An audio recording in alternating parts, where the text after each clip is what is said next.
আসসালামু আলাইকুম। আজকের রেসিপিটি সবার কাছেই পরিচিত, ইলিশ মাছ দিয়ে কচুর ঝোল। এখানে আমি বড় একটা কচু কেটে নিয়েছি।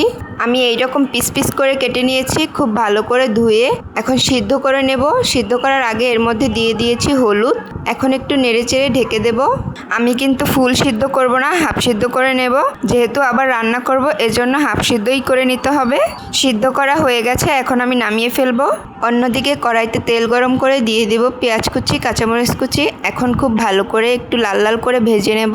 ভাজা হয়ে গেছে, এখন দিয়ে দেব পরিমাণ মতো পানি। মশলার মধ্যে দিয়ে দেব হলুদের গুঁড়া, মরিচের গুঁড়া, ধনিয়া গুঁড়া আর পরিমাণ মতো লবণ।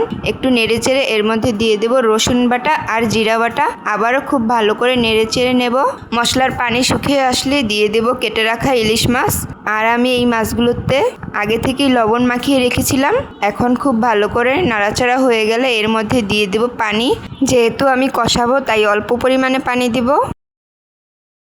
এখন নাড়াচাড়া দিয়ে মাছগুলো খুব ভালো করে কষিয়ে নেব। কষানো হয়ে গেছে, এখন এক এক করে মাছের পিসগুলো তুলে রাখবো।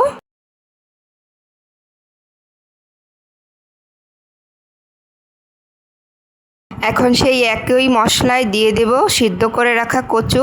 এখন একটু নেড়েচেড়ে দিয়ে দিব পরিমাণ মতো পানি, যাতে কচুগুলো কষানো হয়ে যায়।